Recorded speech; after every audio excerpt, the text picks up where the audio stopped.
ठीक है, आज हमने क्या पढ़ रहे हैं, जेनेटिक मटेरियल का सिंथेसिस, उसका स्ट्रक्चर और फंक्शन क्या होता है जेनेटिक मटेरियल का, ये सब आज पढ़ेंगे। ठीक है, इसमें सबसे पहले अपने देख रहे हैं कि एक्चुअल में जेनेटिक मटेरियल की डेफिनेशन होती क्या होता है एक्चुअल में जेनेटिक मटेरियल। जेनेटिक मटेरियल वो मटेरियल होता है जो कि किसी भी ऑर्गेनिजम्स या फिर माइटोकॉन्ड्रिया या फिर उस ऑर्गेनिजम्स के माइटोकॉन्ड्रिया, न्यूक्लियस और साइटोप्लाज्म में पाया जाता है। वो मटेरियल जो किसमें की रोल प्ले करे, कि उसका स्ट्रक्चर कैसा होएगा ऑर्गेनिजम्स का, उसका नेचर कैसा होएगा, उसकी जो सेल है उसका, उसके अंदर जितने भी सब्सटेंस है उनका नेचर कैसा होएगा, कि वो सेल्फ रेप्लिकेशन या फिर सेल्फ प्रोपगेशन करने के लिए कैपेबल है या फिर नहीं है, उसमें एक जनरेशन से दूसरे जनरेशन में जा रहा है तो वहां पे वेरिएशंस हो रहे हैं या फिर नहीं हो रहे, ये सब चीज कौन डिटरमाइन करता है, जेनेटिक मटेरियल। ठीक है, जो जेनेटिक मटेरियल है सीन का, वो एक जीन भी हो सकती है, जो जेनेटिक मटेरियल है सेल का वो एक जीन भी हो सकती है, वो जीन का एक पार्ट भी हो सकता है, या फिर जीन्स का एक ग्रुप भी हो सकता है, एक डीएनए मॉलिक्यूल्स भी हो सकता है, एक फ्रेगमेंट ऑफ डीएनए भी हो सकता है, ग्रुप ऑफ डीएनए भी हो सकता है ये, या फिर पूरा एंटायर जीनोम, पूरा जीनोम ऑर्गेनिजम्स का भी हो सकता है।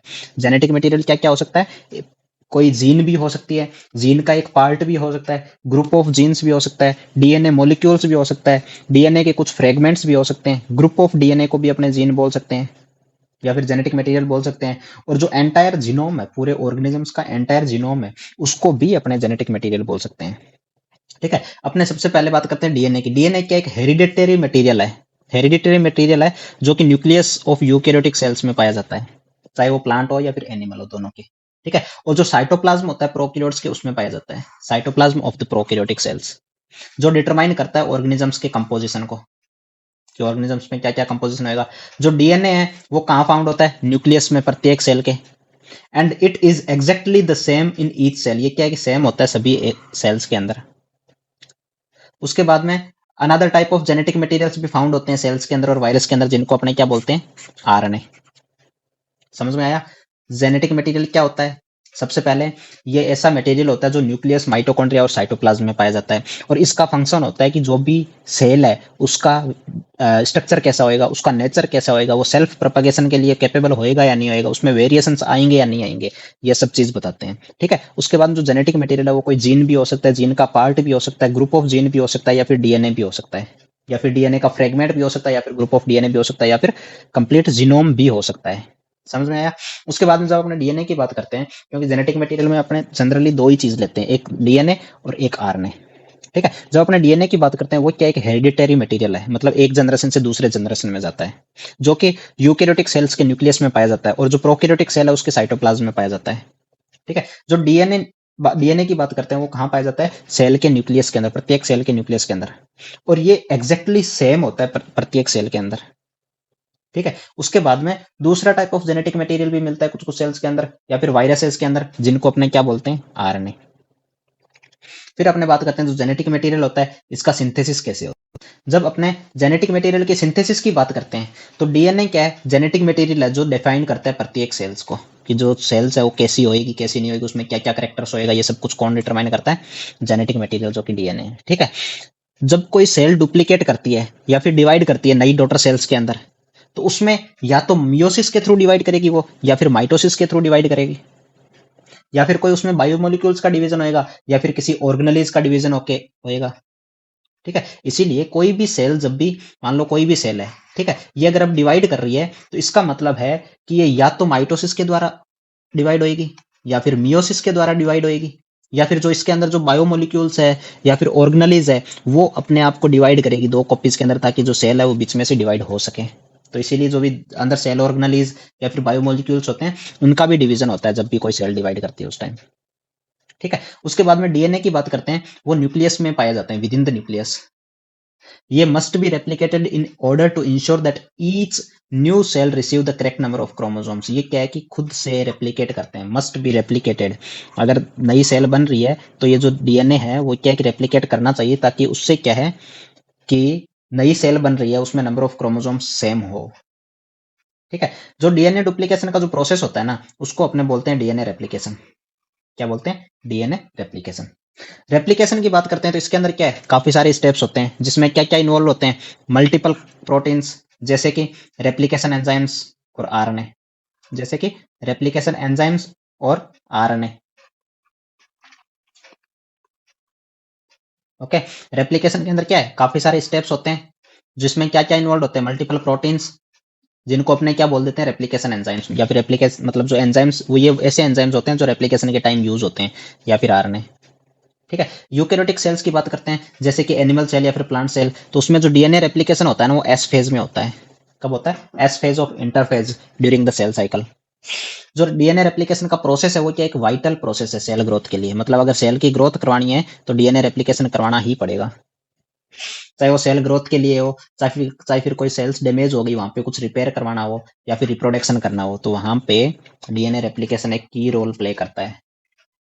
ठीक है, ऐसे कौन कौन से प्रोसेस है जिससे डीएनए मॉलिक्यूल्स अपनी आइडेंटिकल कॉपीज बनाते हैं, उसको क्या बोला जाता है, डीएनए रेप्लिकेशन। मतलब ऐसा प्रोसेस जिससे डीएनए मॉलिक्यूल्स उसकी खुद की आइडेंटिकल कॉपीज बनाते हैं, उसको बोला जाता है डीएनए रेप्लिकेशन। ठीक है, अब मोड्स कौन कौन से होते हैं डीएनए रेप्लिकेशन के, दो तीन टाइप्स के मोड्स होते हैं। ठीक है, तो फिर अब ये सबसे पहले तो ये बताओ कि अभी तक अपन ने पढ़ा है उसमें क्या क्या पढ़ा है जेनेटिक मटेरियल्स। ठीक है, अब अपन क्या पढ़ रहे हैं, mode of replication. Mode of replication की बात करते हैं तो 3 पॉसिबल मोड्स है रेप्लिकेशन के। कौन कौन से हैं, सबसे पहला डिस्पर्सिव, दूसरा कंजर्वेटिव, तीसरा सेमी कंजर्वेटिव। ठीक है, ये है ना, सेमी कंजर्वेटिव, कंजर्वेटिव और डिस्पर्सिव। ठीक है, अब अपने डिस्पर्सिव की पहले मोड की बात करते हैं, डिस्पर्सिव की। तो इसके अंदर क्या है कि जो डिस्पर्सिव मोड ऑफ रेप्लिकेशन है ना, इसमें क्या होता है कि जो ओल्ड डीएनए मॉलिक्यूल वो ब्रेक कर जाता है सेवरल पीसेस के अंदर। पहले का जो ओल्ड डीएनए मॉलिक्यूल है वो सेवरल पीसेस में ब्रेक कर जाता है, और जो प्रत्येक फ्रेगमेंट है ना वो रेप्लिकेट करेगा, और जो old and new segment would recombined randomly. ठीक है, ओल्ड वाला और नया वाला जो सेगमेंट्स बने हैं ना वो रैंडमली कंबाइन कर जाएंगे इसके अंदर, to yield the progeny DNA molecule. Progeny DNA molecules बनाने के लिए क्या है, देखो मान लो ये डीएनए है, ठीक है, ये क्या है कि अभी रैंडमली टूट जाएंगे, रैंडमली टूट के उसके बाद में जो एक तो पेरेंट डीएनए और एक जो डॉटर डीएनए बनेंगे, वो क्या है कि एक दूसरे के साथ में रैंडमली रिकम्बाइन हो जाएंगे। जैसे देखो ये वाला इतना तो क्या रेड का पिंक कलर का दिखाई दे रहा है, उसके बाद में देखो ये क्या, ये इतना जो पोर्शन है ये ब्लू कलर का हो गया, फिर से रेड का हो गया, फिर से ब्लू का हो गया, मतलब कोई एक तरीके से कोई भी रैंडम तरीके से वो रिकम्बाइन हो जाते हैं प्रत्येक के साथ में। ठीक है, each progeny molecule would have both, प्रत्येक जो डीएनए मॉलिक्यूल है, प्रत्येक प्रोजेनी मॉलिक्यूल है उसके पास में क्या है, ओल्ड भी होएगा और नया वाला भी सेगमेंट होएगा अलोंग इट्स लेंथ। देखो अब जैसे अपने बात करते हैं ये वाला मॉलिक्यूल, तो ये यहाँ तक तो ब्लू है, फिर क्या है ये इतना रेड है, फिर से ब्लू आ गया, फिर से रेड आ गया, फिर से ब्लू आ गया, फिर से रेड आ गया, फिर से, मतलब इसका क्या है कि कोई भी वो नहीं है एक तरीके से कि रैंडमली रिकम्बाइन कर जाते हैं ये डीएनए मॉलिक्यूल, काफी सारे फ्रेगमेंट्स टूटता है और वो रैंडमली रिकम्बाइन कर जाते हैं, बस इसी को डिस्पर्सिव बोला जाता है। ठीक है, फिर अपने बात करते हैं कंजर्वेटिव का।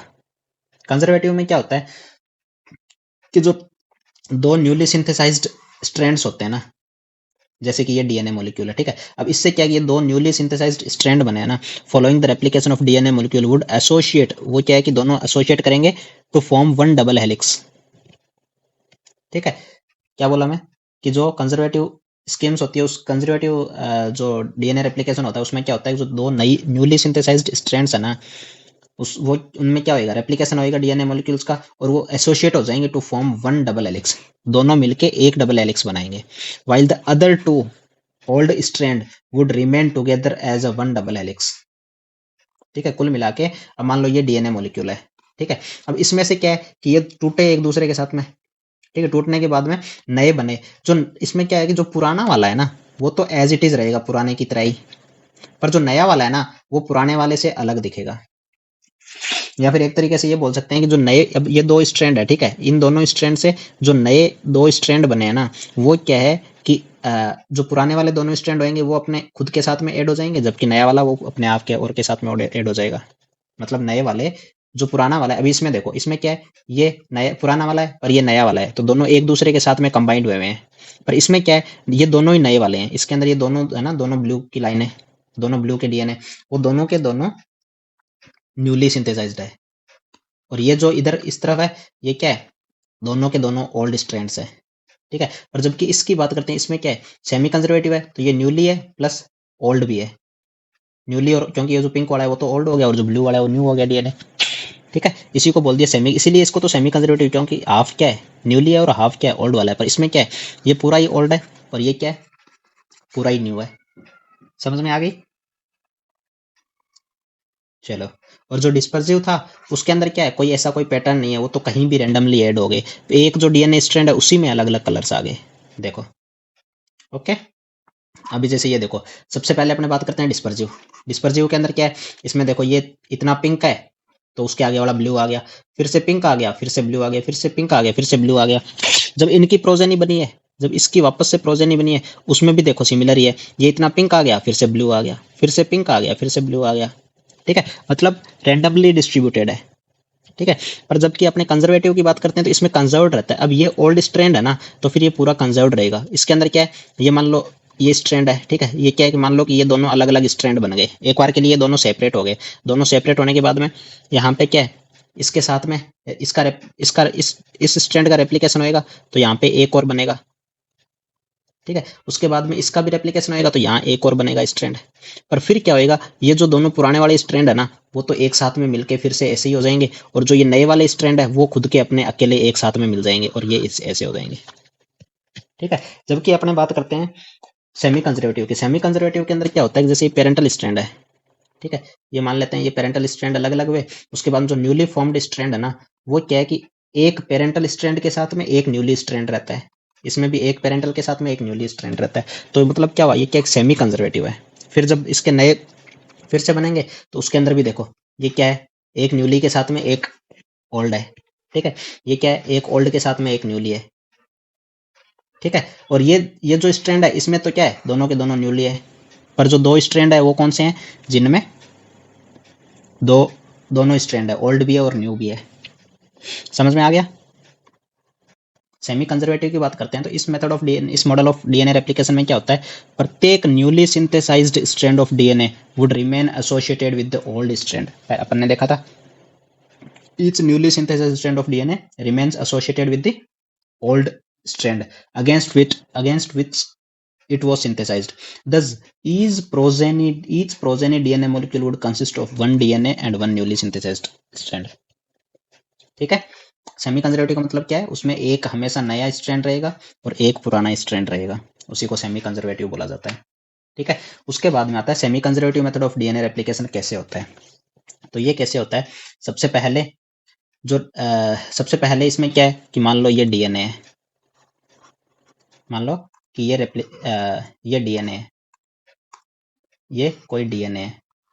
ठीक है, अब सबसे पहले क्या होएगा कि इसमें फॉर्क बनना स्टार्ट होएगा। फॉर्क मीन्स ये जो डीएनए रेप्लिकेशन है ये इस तरफ से खुलना चालू हो जाएगा। मान लो ये पहले ये डीएनए रेप्लिकेशन है, सबसे पहले फॉर्क कैसे बनेगा, ये ऐसे खुलने लग जाएगा, ये इस टाइप से खुलने लग जाएगा डीएनए मॉलिक्यूल। ठीक है, इसी को बोल दिया replication fork. Before DNA can be replicated the double stranded molecule must be unzipped. पहले ये क्या है, जिपिंग हुई हुई थी, ये जो भी इनके न्यूक्लियोटाइड्स है वो एक दूसरे से जुड़े हुए थे हाइड्रोजन बॉन्ड से। ठीक है, अब क्या है कि ये धीरे धीरे नीचे की तरफ से ये खुलना चालू हो जाएगा, अनजिपिंग हो जाएगी, तो ये इसके फॉर्म में स्टार्ट बन जाएगा। ठीक है, must be unzipped into two single strand. दो सिंगल स्ट्रैंड के अंदर धीरे धीरे ये कन्वर्ट हो रहा है, एक ये इस तरफ से अनजिपिंग हो रही है और ये एक ही इस तरफ से अनजिपिंग हो रही है। अब इसमें क्या है, एक स्ट्रैंड तो ये वाला है, एक स्ट्रैंड ये वाला है। ठीक है, डीएनए के पास में क्या चार बेसेज है, कौन कौन से, एडेनिन, थाइमिन, साइटोसिन और ग्वेनिन। एडेनिन, थाइमिन, साइटोसिन और ग्वेनिन। और जो यूरेसिल होता है वो किसके अंदर होता है, आरएनए के अंदर, डीएनए के अंदर नहीं होता वो। ठीक है, that form pairs between the two strand. दो स्ट्रैंड मैंने ये बोला था ना, ये यहाँ पे न्यूक्लियोटाइड्स होते हैं। ठीक है, वो यही होते हैं, एडेनिन, ग्वेनिन, साइटोसिन और थाइमिन। ठीक है, adenine only pair with thymine. Adenine हमेशा थाइमिन के साथ में ही जुड़ता है, और जो साइटोसिन है वो हमेशा ग्वेनिन के साथ में जुड़ता है। ये जो एडेनिन है वो थाइमिन के साथ में 2 बॉन्ड से जुड़ता है, जबकि ये साइटोसिन ग्वेनिन से 3 बॉन्ड से जुड़ता है। ठीक है, adenine only pair with thymine and cytosine only binds with the guanine. ठीक है, in order to unwind DNA को अनवाइंड करने के लिए ये जो इंटरेक्शन होता है ना बेस पेयर से, उसको ब्रोकन करना पड़ता है। मान लो ये पहले क्या है, बेस पेयर्स के बीच में बॉन्ड था, तो इसको क्या ब्रेक करना पड़ेगा, इसको अनवाइंड करने के लिए, इसको खोलने के लिए। ठीक है, उसके बाद में this is performed by the enzyme DNA helicase. DNA helicase होता है ना, इसका काम होता है हाइड्रोजन बॉन्डिंग को तोड़ना। तो इनके बीच में क्या होती है, हाइड्रोजन बॉन्डिंग होती है। तो जो डीएनए हेलिकेज है वो क्या करता है, इस तरफ से जाता है, तो ये हाइड्रोजन बॉन्डिंग तोड़ता हुआ जाता है, तो ये इस टाइप का एक फोर्क बनता हुआ जाता है। DNA helical disturb the hydrogen bonding between base pairs to separate the strand into a Y shaped. ये वाई शेप्ड हो गया ना, देखो ये वाई शेप्ड हो गया। ठीक है, नॉन एज रेप्लिकेशन फॉर्म। अब ये जो फोर्क बनाया ना, इसको क्या बोल दिया, replication form. This area will be a template for one replication to begin. अब इसमें क्या है, ये वाला जो एरिया है ना, ये क्या है कि टेम्पलेट की तरह काम करेगा, ठीक है, क्योंकि इसी को पढ़ के, ये जो टेम्पलेट है इसी को पढ़ के नया आरएनए नया डीएनए जो भी नया स्ट्रैंड बनेगा वो इसी को पढ़ पढ़ के बनेगा कि यहाँ पे ए है तो यहाँ पे टी आएगा, यहाँ पे सी है तो यहाँ पे जी आएगा, ठीक है, इसी को पढ़ के, इसीलिए इसको क्या बोल दिया, template strand. DNA is direction in, DNA का जो डायरेक्शन होता है ना दोनों का, the DNA is directional in both the strand, मतलब हमेशा जो डीएनए रेप्लिकेशन होता है ना 5 डेज to 3 डेज एंड के अंदर होता है।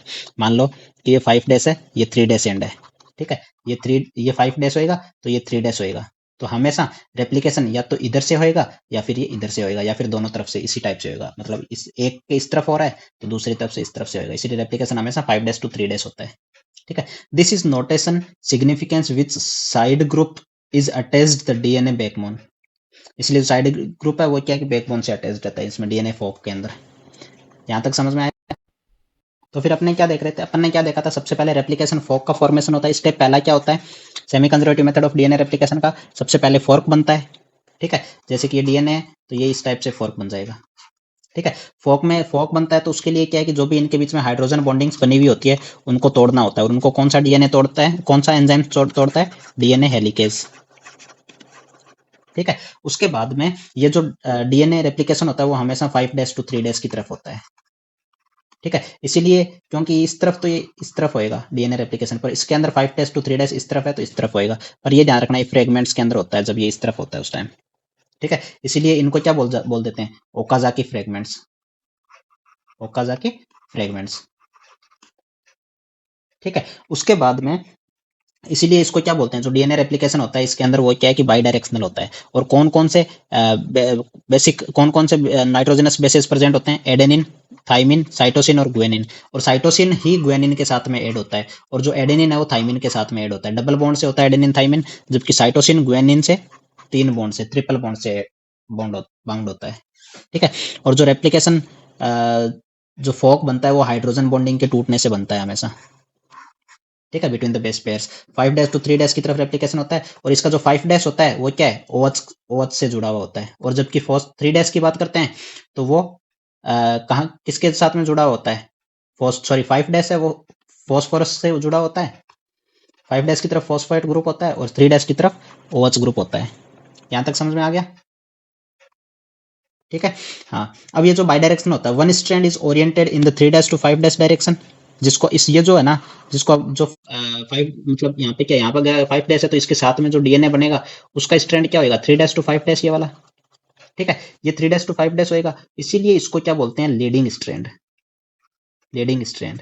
और ये जो अगर इस तरफ 3 डेज है तो जो बनेगा वो 5 डेज to 3 डेज इस तरफ होएगा, इसीलिए इसको क्या बोलते हैं, लैगिंग स्ट्रैंड,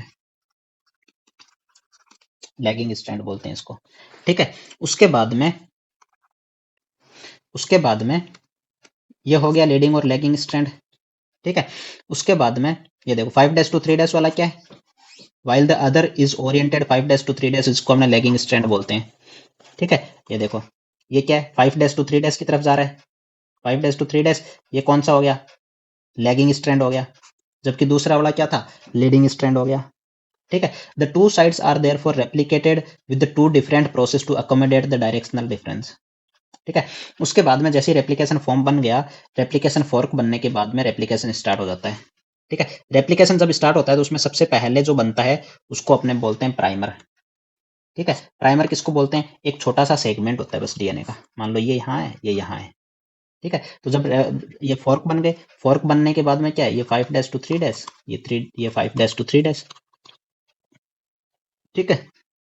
ये वाला कौन सा होएगा, 5 डेज to 3 डेज वाला लैगिंग स्ट्रैंड, ये लैगिंग स्ट्रैंड, जबकि ये वाला कौन सा होएगा, लीडिंग स्ट्रैंड, ठीक है। उसके बाद में जब रेप्लिकेशन स्टार्ट होएगा सबसे पहला आएगा प्राइमर बाइंडिंग, सबसे पहले अपने को प्राइमर बाइंड करना पड़ेगा। मान लो ये 5 डेज to 3 डेज है तो यहाँ पे क्या है कि अपने छोटा सा एक प्राइमर बाइंड कर देंगे। प्राइमर किसको बोलते हैं कि जो इसकी मान लो इसमें जो नाइट्रोजनस बेस है इसके ऑपोजिट नाइट्रोजनस बेस ये यहाँ पे लगा देते हैं अपने, ताकि ये जो रेप्लिकेशन है वो इस तरफ स्टार्ट हो जाए, ठीक है। The leading strand is the simplest to replicate, जो लीडिंग स्ट्रैंड होता है ना ये वाला, वो क्या है कि सिंपलेस्ट होता है रेप्लिकेट करने के लिए, once the DNA fragments have been separated, एक बार डीएनए सेगमेंट सेपरेट हो गए, a short piece of RNA, ये क्या होता है primer, primer is a short piece of RNA, RNA का एक शॉर्ट पीस होता है जिसको अपने प्राइमर बोलते हैं, वो यहाँ पे बाइंड कर देते हैं ताकि ये आगे फिर रेप्लिकेशन करता रहे। To the 3' end of the strand, 3' end होता है ना, उसकी तरफ प्राइमर एंड करते हैं, ठीक है। उसके बाद में the primer always binds as the starting point, primer किसकी तरह काम करता है, स्टार्टिंग पॉइंट की तरह for replication. Primer are generated by the enzyme, primer कैसे, डीएनए प्राइमेज होता है ना, उससे जनरेट किए जाते हैं प्राइमर। कौन से एंजाइम से, डीएनए प्राइमेज क्या करता है, प्राइमर बनाता है, ठीक है। उसके बाद में जैसे ही अपन ने प्राइमर लगा दिए, जैसे ही अपन ने प्राइमर लगा दिए, ठीक है, उसके बाद में क्या करेंगे, इलोंगेशन करेंगे। इलोंगेशन मतलब प्राइमर लग गया तो फिर ये इलोंगेट करेगा अब, ठीक है। इलोंगेशन के लिए क्या होएगा, ठीक है, अब क्या होएगा, इलोंगेशन होएगा। एंजाइम्स जिसको अपने डीएनए पॉलीमरेज बोलते हैं, वो रिस्पॉन्सिबल होते हैं for creating the new strand by a process called elongation. Elongation के द्वारा जो डीएनए पॉलीमरेज है, डीएनए पॉलीमरेज का ही काम होता है इलोंगेशन करना, ठीक है। तो जो एंजाइम डीएनए पॉलीमरेज होता है वो रिस्पॉन्सिबल होता है कि जो नया स्ट्रैंड क्रिएट किए जाए, ठीक है। यहाँ पे 5 different known type of DNA polymerase है, 5 डिफरेंट डीएनए पॉलीमरेज है बैक्टीरिया और ह्यूमंस के अंदर, in bacteria and human cells there are 5 different known type of DNA polymerase in bacteria and humans. कौन कौन से हैं वो अपने आगे देखेंगे, ठीक है, बिजनेस बेसिस से।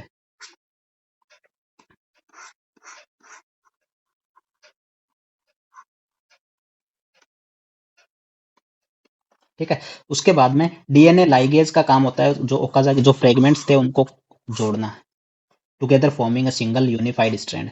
जबकि the ends of the linear DNA present a problem as DNA polymerase can only add nucleotide in the 5' to 3' direction. DNA polymerase क्या करता है, न्यूक्लियोटाइड्स को ऐड करता है 5' to 3' डायरेक्शन, इसलिए में जो रेप्लिकेशन होता है वो भी 5' to 3' ही होता है। इसलिए डीएनए प्रूफ का क्या काम है, रोकना, रिमूव करना और रिप्लेस कर देना किसी भी एरर को, ठीक है। जबकि डीएनए लाइगेज का क्या काम है, ओकाजाकी फ्रेगमेंट्स को ज्वाइन करना। डीएनए पॉलीमरेज का क्या काम है, रेप्लिकेशन करना 5' to 3'। The end of the parent strand consist of repeated DNA sequence जिसको अपने टीलोमरेज बोलते हैं। रिपीटेड डीएनए सीक्वेंस होती है जिसको अपने टीलोमरेज बोलते हैं, कहाँ पे, पेरेंट स्ट्रैंड के ऊपर, पेरेंट स्ट्रैंड के एंड के अंदर। ये जो टीलोमरेज है ना, वो किस चीज के लिए काम करता है, प्रोटेक्टिव केप की तरह काम करता है at the end of the chromosomes to prevent nearby chromosomes from flushing. ये क्या करता है, जो टीलोमरेज है उसका काम होता है प्रोटेक्टिव, जो केप्स है उसको प्रोटेक्ट करना, मतलब प्रोटेक्टिव केप की तरह काम करता है क्रोमोसोम्स के एंड में, ठीक है। जिससे क्या है कि जो क्रोमोसोम्स है वो एक दूसरे के साथ में फ्यूज ना हो। उसके बाद में special type of DNA polymerase enzymes जिसको अपने टेलोमरेज कैटालेज बोलते हैं, ये एक एंजाइम होता है, ये कैटालाइजेज the synthesis of telomerase sequence. ये जो टेलोमरेज कैटालेज होता है ना, ये क्या काम करता है कि जो टेलोमरेज सीक्वेंस है ना उसको सिंथेसाइज करता है डीएनए के एंड के अंदर। एक बार अगर ये डीएनए सीक्वेंस पूरी बन गई, जो टेलोमरेज सीक्वेंस कंप्लीट हो गई, the parent strand and the complementary strand, parent strand और जो नया स्ट्रैंड बना है कंप्लीमेंट्री स्ट्रैंड एक दूसरे के साथ में कोइल कर जाता है into the familiar double helix shape. फिर क्या है कि ये इस टाइप से डबल हेलिक्स बन जाता है, ठीक है। In the end replication produce 2 DNA molecule, and के अंदर क्या जो रेप्लिकेशन हो क्या 2 डीएनए मॉलिक्यूल बनाता है, each with 1 strand from the parent molecule and 1 strand from the newly synthesized molecule, ठीक है।